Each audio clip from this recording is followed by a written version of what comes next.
Hello, hello. Welcome to Tuesday Talks with the Conways. I'm Courtney. And I'm Chris. Glad to have you here this week on this Tuesday Talks with the Conways.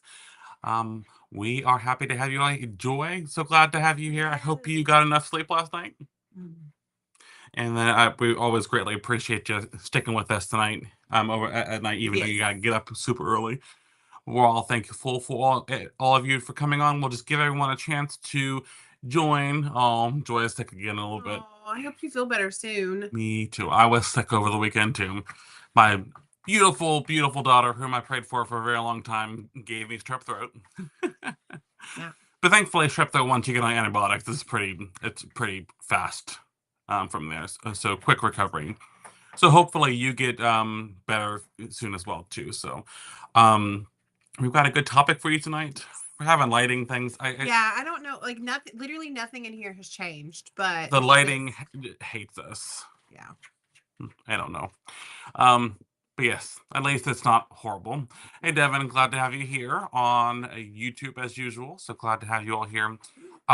We have a really good topic tonight, and hope everyone has a chance to chime in if you have any questions.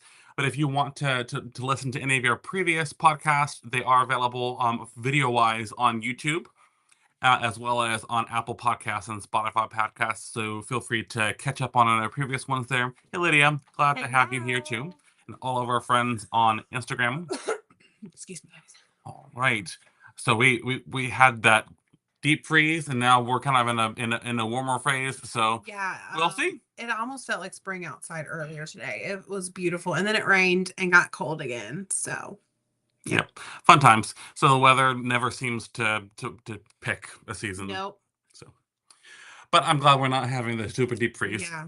I'll take this over, and I'll even take the rain Yep, over. a little on the chilly side, but glad to have you right here. So I will let Courtney introduce our topic for the evening, and then we will get started and have a fun conversation. Yes, tonight we're talking about boosting your metabolism. Everyone, usually has questions about how to boost your metabolism. They want ways to boost your metabolism because at the end of the day, that's going to really help you lose more weight because when your metabolism is faster, you burn through calories faster, you burn through everything faster and just everything works better and faster. And hello, Regina. Glad to have you here as well. One of all of our fun regulars. And metabolism is something that we can kind of control a little bit, but not always control. Yeah. Genetics and hormones, and there's a lot of varying factors. So it's not really a trick per se to change your metabolism. But there are definitely things that can help. That can impact. Yep, Yeah. exactly. Help impact your metabolism. And that's why we recommend multiple times. Not depriving yourself, making sure you eat enough because that slows down your metabolism. So that is what not to do when you're trying to boost your metabolism. So what not to do is don't eat. So the counter of that is one of our talking points for tonight is making sure you don't skip any meals. Yep. So it's very, very, very important. I've talked about this in the past. That I used to speak with a nutritionist, and she told me that your metabolism is like a fire.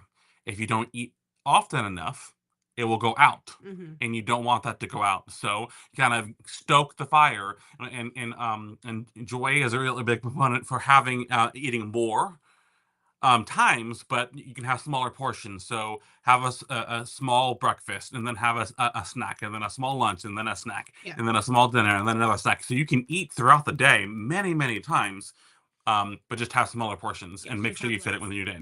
But that is one trick that will help make sure your metabolism at least doesn't slow. I don't know if it'll really, really speed it up for you, but that is definitely one thing that you want to do to make sure it doesn't slow down for you. Yes, because if you skip meals, your metabolism is going to slow down to help conserve energy because your calories is equal to energy.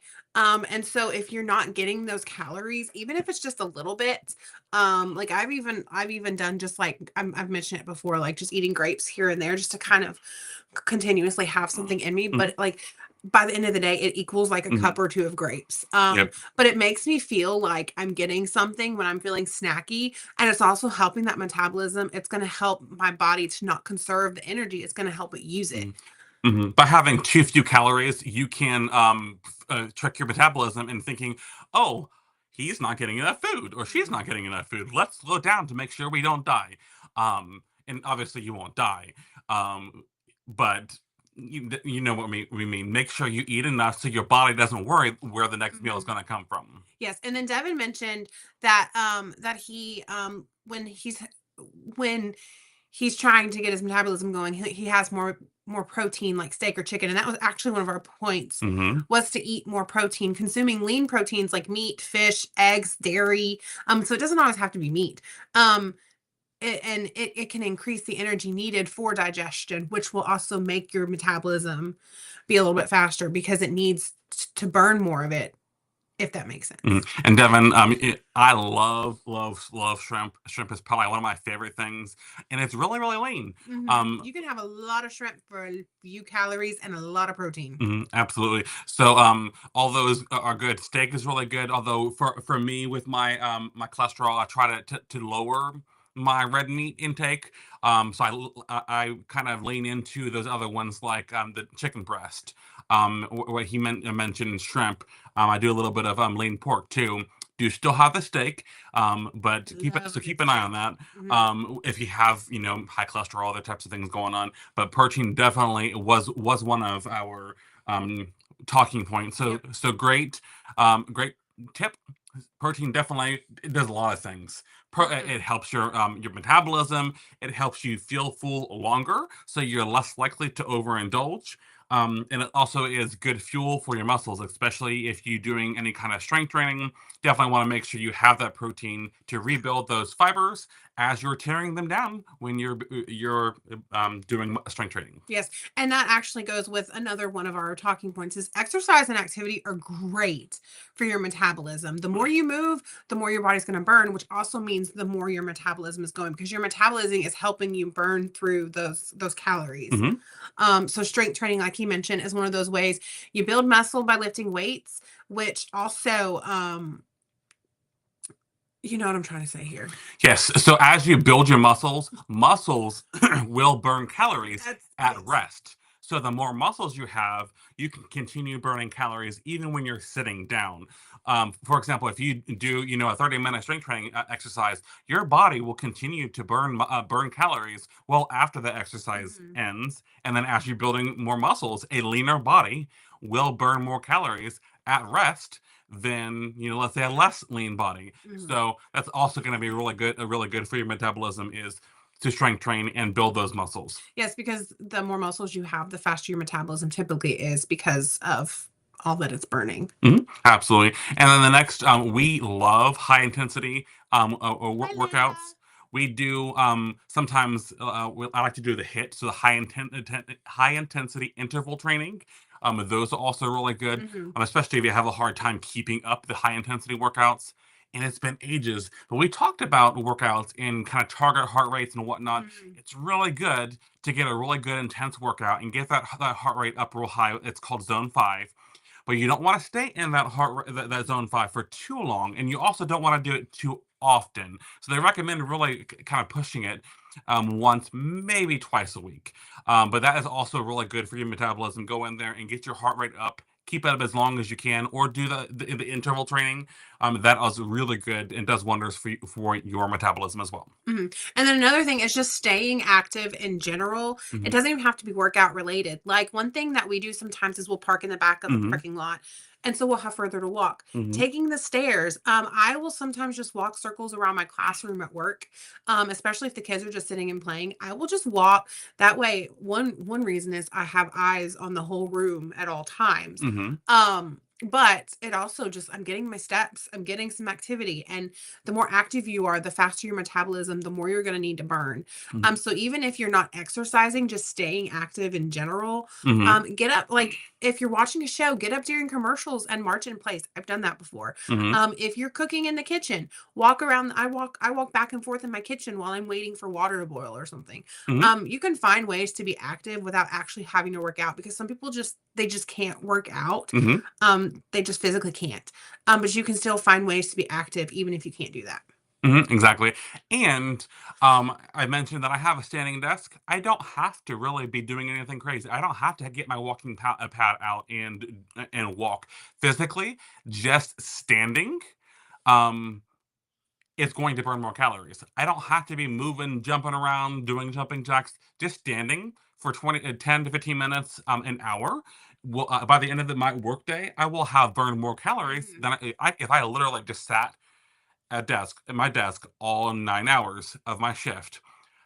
I probably will have burned maybe 300 calories in a day, but I can end my work day at 3:30, 3:40, at like 6 or 700 calories by simply just standing up Mhm. during part of my shift. So just physically being moving, you don't have to be working out. That definitely is going to be a big help for the metabolism. Yes. And then another thing that's not even activity related is the foods you eat.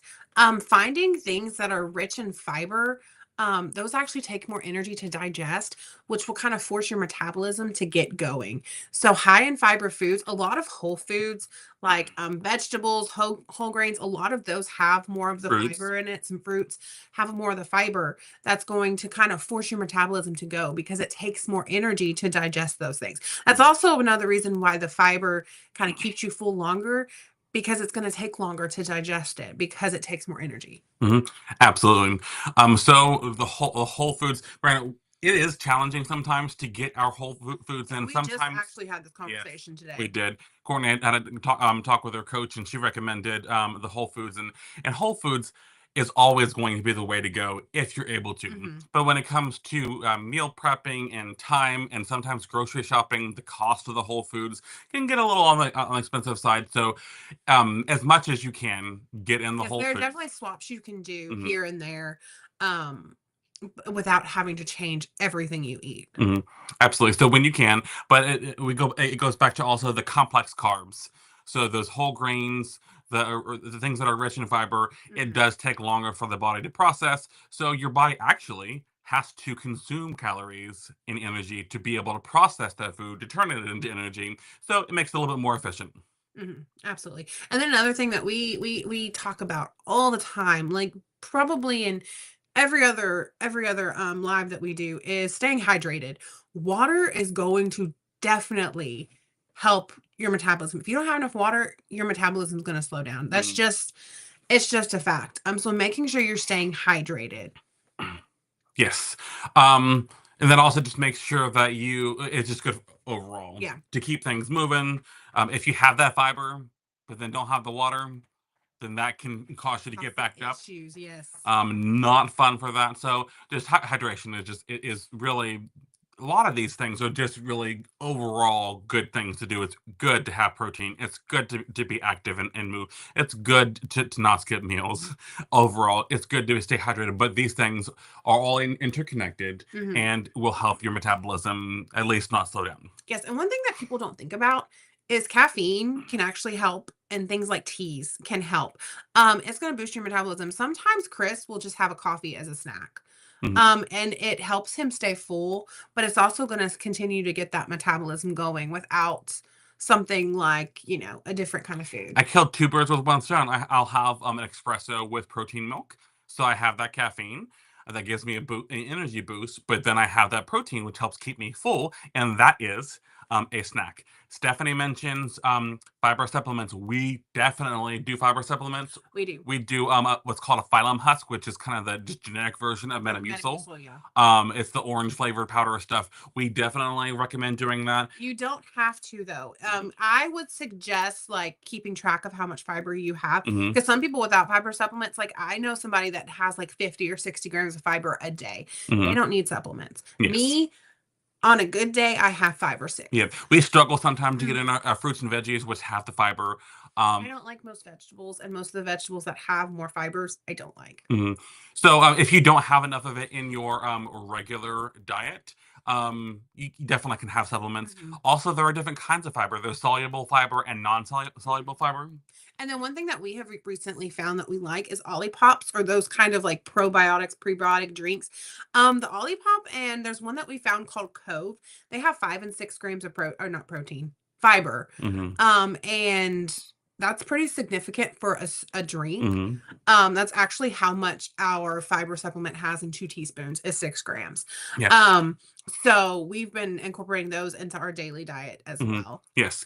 But to your point, it doesn't hurt even when you do have some fiber in your diet to maybe do 1 dose or, a fiber because it does help with digestion It too in helps with general. digestion, and then a reason I take it is it also helps with, like, insulin resistance. I have insulin resistance, so that's why I've been really upping my fiber because it really the fiber helps counteract any Mm. sort of insulin issues that you might have. Yep, and I honestly, Crystal, I don't know how they get the fiber in. There's a little Um, Olipops. They have the mini cans have 6 grams of fiber, and our favorite is the grape soda one, and it tastes just like grape soda, yes. but it has the fiber in it. Yes, but the people that drink that have like 50 or 60 grams, they will have the low carb wraps that you get. Some of those have like 12 to Those are 15 grams of packed with protein in fiber. them. There's some bagels that have 20 grams of I keep saying protein, I mean fiber. Mhm, There's bagels that have 20 grams of fiber. Beans, like there's just lots of things that are high mhm, in them, but I just don't eat enough of those per day mhm. for it to really make a difference. Joy mentioned she also uses the Metamucil daily. Her fiance does the powder and she does the gummies.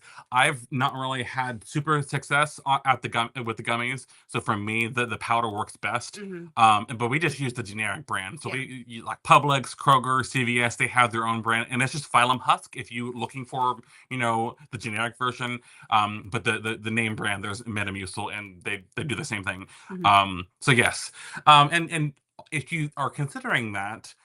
Start off smaller. Yes, yes, So yes. do 1 teaspoon, maybe in the morning, 1 teaspoon in the evening, and then as your body adjusts to that, if you need more fiber, you can intake more. But it definitely can cause some digestive issues. Won't if you drink plenty of water, it won't stop you up, but it'll do the reverse, which sometimes might be a good thing. You might need to be cleaned out a little bit, Yeah. but just keep that in mind. Kind of start off a smaller amount and then move up with that. Mhm. My body is so used to it. I could have tons. One day, when I was struggling with some things, I had probably 6 servings of the phylum husk, and it really didn't adversely affect me because my body was used to Yeah, that. he's used to it. If you're used to it, having a lot doesn't really affect you, regardless of if it's just the phylum husk supplements or a ton of fiber. Mhm. Um, Another way to boost your metabolism is prioritize your sleep. Sleep is going to help. Mhm. 7 to 8 hours for a typical adult is what you want to aim for. I don't always get that, but that's what you want to aim for. 7, 8, 9-ish. I don't, whoever gets 9 hours a night, bless you, because You're there's lucky. no way. Um, but it regulates your hormones, and your hormones can affect your metabolism. Mhm. So make sure you get your sleep. And there are some ways to make sure you get your sleep. Um, like set an alarm, like set an alarm for your bedtime. Have a reminder. I even have people that their phone will go into a certain mode at a certain time. It's in sleep mode. So they know like, oh, it's time for me to go to sleep. Or just stop scrolling like 30 minutes before reading a book. I, I say this. She says this as she I scroll like every until single I night. go to sleep, like the second I go to sleep. And I tell her just getting off of that a little bit. It might take you a moment, but I'm not getting gonna off the listen. phone, I'm not gonna listen. she's not. So she's not going to take over I her place. basically scroll on my phone until like I physically cannot keep my eyes open. And I'm like, okay, it's bedtime. I can go to sleep now. Mm. Yep. Maybe not the best, but I'll let somebody else tell Courtney that. So maybe Joy, feel free to DM her. So you're not going to listen to I'm Joy. not gonna listen. If I don't listen to my husband, I'm not gonna listen to anyone. Well, this is another one of those do as I say, not as I do Yes, kind of don't do things. what I do. It works for me, but for you, don't scroll. It doesn't always work for her. She claims it does, but yes. So we'll move on. We don't need to air our dirty laundry on No, our Facebook Live and Instagram I Live. just did my laundry. Yes. So make sure you prioritize your sleep, but also manage stress. Mhm. Stress can come in many different forms. There's good stress and there's bad stress, but stress is stress, and Yeah. too much of it can cause some adverse effects. Oop. We just lost the chat. So if anybody is, um, Let me make sure it's still going on. That was weird. We just yeah, lost the Facebook chat. yeah, the Facebook chat and the YouTube chat. If you're commenting, we're not seeing it. It just went into like a Yeah, logout I'm gonna page. get it on my phone, but that's Um, really weird. Very weird. Oh, maybe it's back. I logged in. I don't know if there's any new comments, so we'll see if there's Okay. any new comments. Okay. Yes. Managing your stress. Like I said, there's good stress and bad stress. Some things that you can do to help manage your stress is do some relaxation techniques. You can do yoga. There's a lot of meditation apps that you can just play some soothing music. Mhm. Close your eyes. You don't even have to be, in bed. You can just be at your desk. If you just close your eyes, breathe slowly, those types of things. Do that kind of regularly throughout the day. You'll be surprised at how well maybe a 5 minute breathing session and a meditation session can impact Mhm. your stress throughout the day. Just do Yes. that a couple times a day. And sometimes you need to do that leading up to picking up your kid from school, because little blessings cause a lot of stress. Are there Mhm. any new comments? There are, so they didn't show up. Sorry, I was making sure that the comments didn't show up. Okay, there's just one. Okay. Okay. All right. Yes. So manage your stress. That cortisol can lead to fast storage and cause some negative impacts to weight loss. So making sure that you manage stress. So just all these things, all everything's interconnected. Yes. In life, mental health impacts your weight loss journey too. We recommend when it comes to other things like just being productive, getting past plateaus. We'll have a lot of the same. There's a lot of overlap. So it may sound repetitive, but sometimes we just need to have things drilled into our head Mhm. multiple times, over and over and over again, just to make sure that we're keeping up with the things we need to keep up on this health journey. Yes, absolutely. And then we also want to reiterate, like, no crash diets. That is not the way to boost your metabolism. I know sometimes, like, eating less or doing the fast thing feels great, but no, it's going to mess up your metabolism. So no crash diets, guys. No, like, keep up with your bites, your calories, do what you're doing, and it'll be great. Absolutely. And apparently, I just saw Joy's comment that she's backing up Courtney, and that's Thank okay. you. That is okay. I still think that she might be better off, See, so she's not gonna relaxing. tell me. I'll find somebody else. I'll tell your health coach. She don't care. I have a feeling she might back me up, but that is okay. If she continues to do that, that is absolutely okay. She is getting, for the most part, the sleep she needs, and that's the most important thing. We mentioned 7 to 9 hours. I've read that sometimes women need a little bit more, so on the closer end of 9 hours, if you're able to, just make sure you get enough. Mhm. 7 is kind of my minimum. I Yeah, like my very, same. very, very minimum. I'd love to get 8, but 7 is kind of my minimum to function Yeah, without affecting my next same day. here. So definitely make sure you're getting enough sleep. So let's make sure we're not getting any more comments. Sadly, with this, we don't get the YouTube comments Oh, yeah. on this. So hopefully Sorry, somebody on YouTube, Devin. yeah, hopefully, I don't know. Sometimes Restream which is the program we use, it needs to be re-authenticated, but I can't re-authenticate and refresh while we're live. Otherwise, that Yeah, it'll disconnect, but such is life. yes, So now we're gonna do our recipe. We had this one last week. Um, it's so good. yes. Did we do this one over rice? Yeah. Yes, delicious. So I will let Courtney introduce since she is the cook and for the most part in our family. So this is crock pot ranch chicken and gravy. I love a good crock pot meal. You all know I love a good crock pot meal. You need 1.5 pounds of boneless, skinless chicken breast, or however much you want. We typically just kind of throw it in there, and we don't really know how much it is. An ounce, which is a packet of ranch seasoning mix. Half a cup of the Fairlife, or one of the high protein milks. A can of the 98% fat-free cream of chicken, a can of the 98% fat-free cream of mushroom, 4 ounces of reduced fat cream cheese. Spray the slow cooker with non-stick cooking spray and add the chicken. In a separate bowl, mix together the ranch seasonings, the milk, and the cans of soup. Once that's combined, put it on top of the chicken and cook on high for 3 hours or on low for 4 to 5 hours. Cube the cream cheese after the 3 to however many hours. Cube the cream cheese and add that on top and cook for an additional hour. Then shred the chicken and mix everything together. Enjoy it on its own or on top of rice, which is what we did, and it was superb. We also added cottage cheese to ours, of course, and potatoes or baked vegetables, and this will be additional calories or bites, of course. Absolutely. And on Facebook, Lydia mentioned she tried last week's Oh, that recipe one was so and she really good. enjoyed it. So I'm Yes. glad you enjoyed that. But this one is between 4 and 7 bites, 290 calories. That's if you make this into 6 serving, which you can. I think ours ended up being a little bit more than 6 servings because we had leftovers for both of us. And then like our whole family ate. And then 39.6 grams of protein. Which is a lot. And then 9.3 net carbs. So this is great on all plans, including the keto plan. So Yes. So let us know how you like this recipe. It will be available on the Facebook and Instagram page tomorrow, but also it will be added to the Healthy blog. So if you go to healthyapp.com, I believe it's healthyapp.com is the website, all of the recipes will be there. Yes, and I've been trying a lot of new recipes here recently. Like I've just really been in like a new recipe like kick or mood. So I might have some new ones for you guys next week too. So I'm excited. I have a soup I'm trying tomorrow, and if that one's good, it's probably going to be our recipe next week. If it's not good, we'll see. But Yes. So thank you all for joining us this week. I hope you have a wonderful rest of your week, and welcome also to February, because yes. January typically feels like it takes 3 years to go through. Yes, we are in February, and so we will see you next week. Have a good one. Bye, everyone. Bye, guys.